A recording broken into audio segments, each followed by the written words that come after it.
Hi there, my name is Boledi Maphutha, your current 2025 Miss Jozi semi-finalist, and I'm here at the KJ Real Talk Show.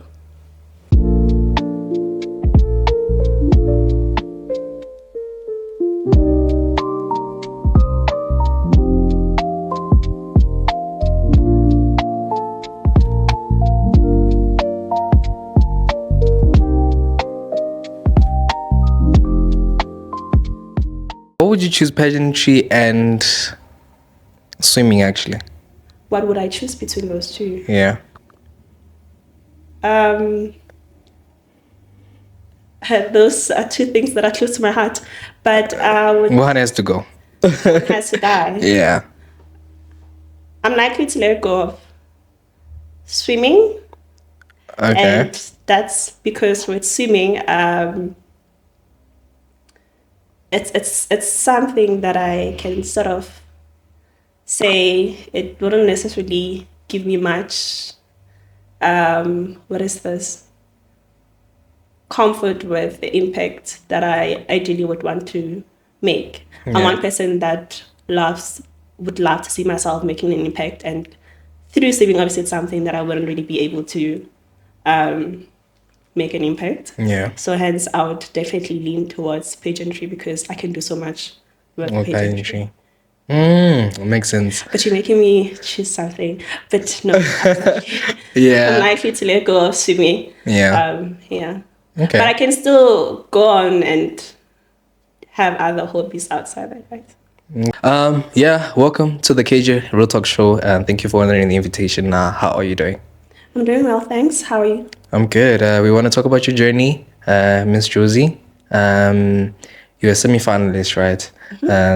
Tell us how is the semi-finalist journey and the voting going? Yes, it's very much going in a much more unexpected way. Yeah. I'm saying that because I didn't really expect it to go as good as it's going currently. Yeah. And I'm very appreciative of the support that I've been getting since I started the journey and announced the world of the journey that I'm partaking in. Yeah. Yeah. Okay, that's amazing. This is the second Miss Jozi. I can't say finalist because we had the second princess. I'm not sure, 2024, I think. Shout out to THEKJREALTALKSHOW, actually. We want to talk about your journey, man. Like, what are you mostly looking forward to on your semi-finalist journey, actually? What have you been up to? Sure. I've been campaigning Yeah. for me to get voted into getting into the finalist. Which is something that I'm really crossing my fingers closely to my heart that I make it through. But what I've just been doing recently is to campaign, so then I can be able to make it through to the next round. Yeah. It's very crucial Yeah. for me to be within the category of making it into the finalist, and hence why it's just it's just been such a core task for me to campaign and put myself out there and to get the votes. Let's talk about the voting part. Where can people vote, actually? And try to sort of like break it down for people to understand, like, okay, like sort of like in a way of for you to be a finalist, they have to vote for you on the semi-finalist, right? Yeah. Yeah. So sort of like break it down on that. Okay. So the process for voting goes as follows. So I'd first refer you to the Miss Jozi Instagram page, where then you'll find a post that outlines the process and the steps in which you can follow to vote. The very same steps are also on my Instagram page, which provides guidance in terms of how you can vote. But essentially, to summarize it or to brief you up on that, what you have to do is there is a voting package or sort of like a menu which you can choose your voting bundles. So if maybe you want to give me like 10 votes, then you can pick 10 votes, and then you have to pay a specific amount to the account that is on the Instagram post, either mine or Miss Josie, it's the same. So once then you've paid that amount, then you have to get your proof of payment. It has to be a PDF, please. And that proof of payment, then you just need to send it to the numbers that are stipulated or shown on the poster, either on the Instagram for Miss Josie or my Instagram page. Yeah. What inspired you to create a book career toolkit? Sure. So what I've noticed, or rather what I sort of identified, was that there's a lack of awareness, there's a lack of knowledge, and career guidance within the space of youth. So that I mostly identified it from my early stages, just after I finished matric. So there I realized that as the youth, we tend to not look forward, like we're not forward thinking in terms of what we want to do. We don't have much guidance or knowledge as to what really do we want to do in the future. Career-wise. You find many school kids where, for example, grade 9 going to grade 10, a person would just literally take any subject just because I'm taking it or I'm required to take it. Or maybe for a friend concern, Exactly. Or a friend is taking a specific subject, I'm going to follow them. So we lack that awareness in schools. Mostly that's where it begins. So then based on that, then I saw that, okay, this is actually a platform in which I'd be able to deliver the knowledge to places even where the people don't have much privilege in terms of your websites or being able to get career guidance from specific organization or your people that are skilled in providing career guidance. And I was like, okay, definitely I'm happy to do it free of charge, definitely, and just to get it delivered so then we can make better choices in terms of the youth, because it roots back to to unemployment actually. Because the moment you take the wrong career, then you end up, I'm just gonna skip a whole lot of issues in between high school and varsity. But then now you end up finding yourself in doing courses that are not really aligned to what you actually in fact want to do. And I think if this information can get out there, then we can address so many issues from the bottom up. So Okay.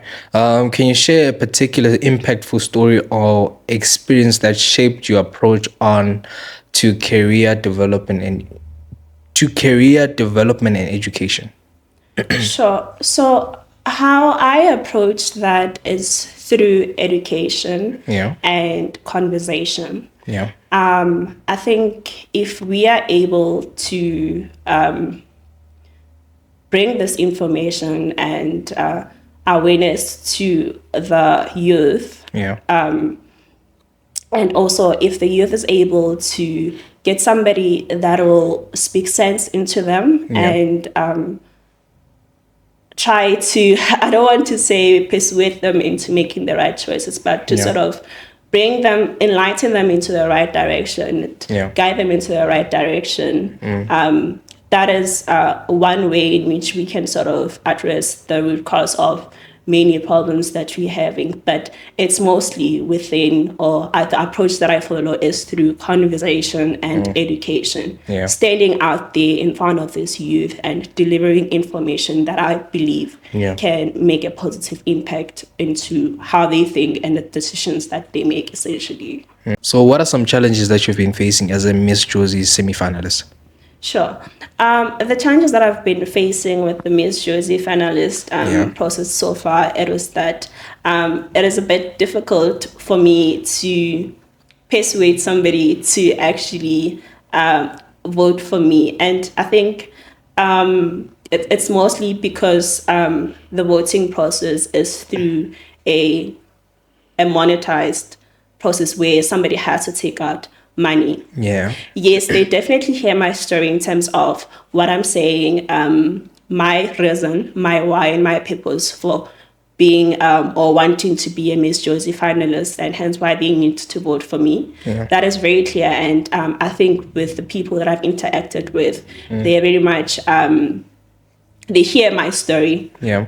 But now, because we live in South Africa and we know how our economical situation is going at the moment, and money is something that's very sensitive. Especially in the Black community, yeah. Exactly. Yeah. So now if I'm going to come across someone in Soweto in the streets and I tell them a story to say, hey, my name is Boledi and I'm running for a Miss Jozi pageant, and I would like to be your crowning, or like your reigning rather, Miss Jozi. And I'm planning to do this in this way, and this way, and this way, and hence why I'm doing this and this and that. Yeah. And I would please appreciate your vote. They definitely say happy. Yes, let's do it. Yeah. But now the thing is, if now I have to take out a certain amount of money, that's money that I'm probably going to buy bread with. Yeah. So that's just one thing that I definitely have been kind of, But we'll get there. Slowly but surely. Slowly but surely, definitely. Yes, that's dope, man. So what motivated you to join Miss Jozi? This is your first pageant, right? It's my very first pageant. Within I've had my full head in. Yeah. So what motivated me is that two things. One is making an impact. Yeah. And an impact that will be sustainable. Yeah. Two is being able to be the voice of those that are not able to be heard, even in places where... Voice of the voiceless. Exactly, voice of the voiceless. Yeah. So those are the two main things. But above and beyond that, it was more of things that I'm very much aligned with the what Miss Jozi stand for and the values that it holds, essentially. They speak to being a leader of substance. They speak to being the forefront of change. And that is something that is very well aligned with me. Again, being able to make an impact. Yeah. Yeah. Okay. That's amazing, man. What motivated you to return to your former high school and share your experience with the learners, and what impact did you hope to make? Sure. So this speaks back to what I mentioned earlier on, that I saw a lack of awareness in terms of youth making the right decisions in terms of career guidance. Yeah. So just after my high school days, I noticed that, okay, I reached where I was. At that time, I was doing my first or second year. Yeah. So I was like, I reached where I am at that point because I was sort of able to make certain decisions that were right. Yeah. And then I looked at my former high school mates. Yeah. And it was people that were sitting at home. And when I conversate with those people, it was a thing that, oh no, I'm just sitting at home because I'm not sure what to do. Yeah. I did physical sciences or the science stream, but now I feel like I'm not so much aligned with the science world. Yeah. So it speaks back to that we are not so much well aligned with what we want to do in terms of our career. Yeah. And it roots back from the moment that you get to grade 10. Yeah. So that was one of my reasons to at least let the current high school kids at that time to hear me and guide them into making the right decision. And also just to show them that, hey guys, I was here last year or 2 years back and I'm here now. Do you see that actually just because I'm from Soweto, rather, it's possible for you to also be where I am. That's one of the reasons I actually just went back to, be the image and represent the possibilities. Yeah. Okay. So that's amazing, man. I like the fact that you have sort of like walked the path. You understand what you are doing, and sort of like you're actually giving back to. That's sort of like giving back to the community in a way. Yes. Yeah. Yes. I'm glad you're actually doing that. Yeah, and I'm looking forward to even way more. I'm looking forward to being able to reach even more people within the community and make more impact and help to sort of enlighten many youth within our communities. I think if people can see through me the possibility of what they can potentially reach, I think maybe I'll give 9 out of 10 people to hopefully receive my impact that I want to do positively. Can you describe your approach to empowering youth and promoting safety of women and children in the community? Okay. Yeah. So how I do that, it's definitely through education and being able to also conversate with the youth as well. Yeah. And I'm saying this because I feel like if we are able to exchange knowledge with each other and learn from each other, there's so many ways in which we can possibly make a meaningful and impact in the community, essentially. Yeah. So it's definitely through that and having conversation that matters. Yeah. Yeah. How do you think representation and role models can influence young people's perceptions of their potential career aspirations? Sure.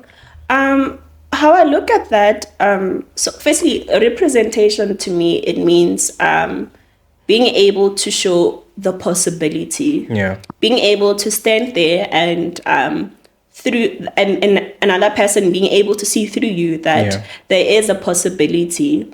And it's a thing that for somebody that comes from the same roots, from the same background as you, if you are able to stand there, they're able to what is the word? To see through you that actually it is possible. We are from the same background, we are from the same disadvantaged background and all of that.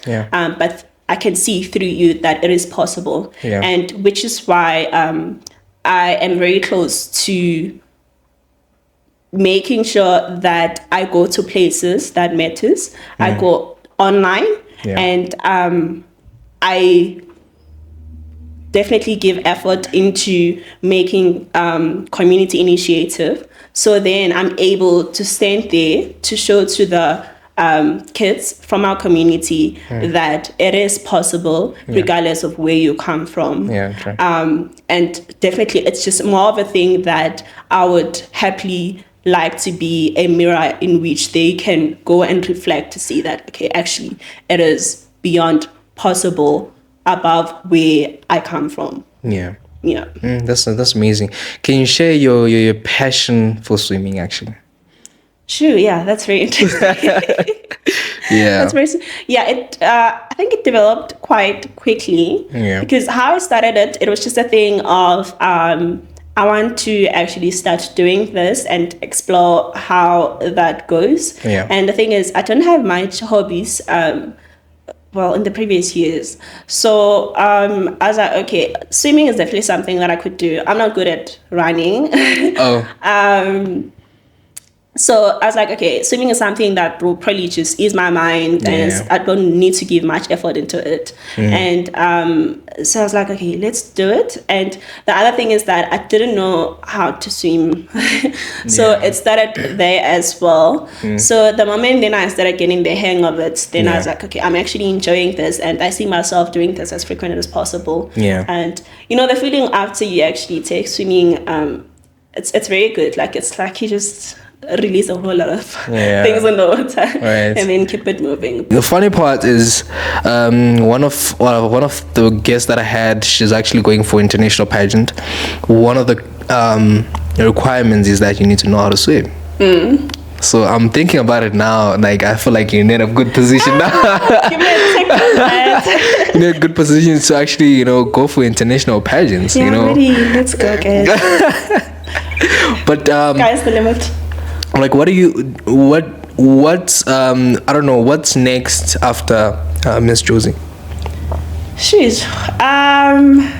You mean personally or in terms of the journey? And it's could be Miss both. Jozi after the crowning of Miss Jozi, or It could be both. Yeah. Could be both. The next thing that I would definitely look forward to doing, the moment I believe I get crowned for your ring Miss Jozi 2025, is the different initiative that I sort of started planning to see what I want to do. So when I entered Miss Jozi, I entered it with a reason. I knew my why, I knew my purpose, and I knew the objectives essentially that I wanted to achieve. So I've sort of started looking at how then am I able or going to be able to pursue or complete those initiatives as I read for Miss Jozi. And one of the first thing in line, it was for me to complete or to do a research where I'm able to identify the root causes or the issues that the youth are encountering within our communities in and around Johannesburg. So I saw that as my very first in line on my planning board, because I feel like, you know, with people or in pageants, I think we tend to go into pageant and then say, oh, I want to do this, I want to do that, but without having to have planned what actually you want to do, and without having much knowledge and database on what you're dealing with, and also without knowing the root cause. And I feel like the moment you go into that route without knowing what exactly do you want to address, we just brush over things. And hence why I personally thought I definitely need to first do a research to understand what are the issues that the youth are encountering. If now I'm dealing with or going via my platform of Bold Career Toolkit, and I want to go back to schools, then I need to definitely know that I want to give you a certain form of career guidance, but what are more problems that you're encountering that I can possibly help you with? And I feel like once I've done my investigation on that, on my research on that, then I'll be able to plan ahead as well to say, okay, this is the issues that the youth is having based on my research. Then I'll be able to then plan ahead and say, okay, this is what we need to do first. This is where I need to go. This is where I need to go. Maybe I need to buy shoes for this individual. Maybe I need to buy Colgate for this individual. Maybe I just need to sit with this individual and possibly talk about issues. I will clearly and openly say that I'm definitely not a qualified social worker, but I'm willing to put my heart into it and meet my initiative and meet the community and the youth halfway, and together being able to make an impactful impact. Okay. How do you believe pageantry can be a powerful tool for promoting social issues and empowering young people, and particularly women? Okay. Yeah, that's interesting. So, with pageantry, I view it as a platform through which one can have their voice heard. And we must remember that pageantry gives visibility, and visibility gives you what? It gives you power. And if utilized correctly, if you use that opportunity correctly, I think you can make quite an impactful, positive contribution to your community and above. So I definitely do think that pageantry does also, as I mentioned, give voice to especially women, where we are not so privileged in terms of being heard. So it being able to give you a voice, it being able to give you visibility, it gives you that power to be able to empower and to stand in front of many, where they'll look at you and hear what you're trying to say. It's like one of the silly things that I recently thought about. I was like, you know what, Boledi, what is the likelihood that I'll go to a certain initiative or a non-organization where there's a bunch of youth sitting, and I stand in front of them and try to speak to them, what is the likelihood that they'll listen to me, given that I'm just coming wearing like normal clothes and nothing? It'll probably be like a 3 out of, not so good. But then now if I come with a slash rather, showing that I'm your reigning Miss Jozi 2025, I think that gives you so much power, and the people are likely to actually open their ears and their eyes to see and listen what you're trying to say. So that definitely gives you power. That's valid. What advice, in closing, what advice do you have for pageant queens? I just realized that now we only focus on the pageant queens. What advice? That's not part of the question. Okay, never mind. What advice do you have for people in pageants, or maybe people outside of pageants?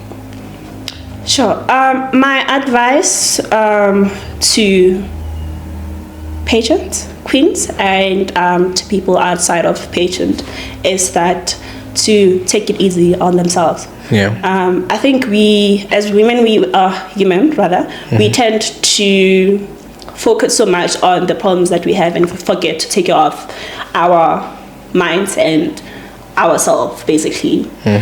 I understand that you could be going through so much, and there's so many deadlines, there's there's financial, there's whatnot issues that you could be going through, but just remember to take care of yourself, because that's something that's keeping you up, that's keeping you alive. So just remember to take a break, and it's okay.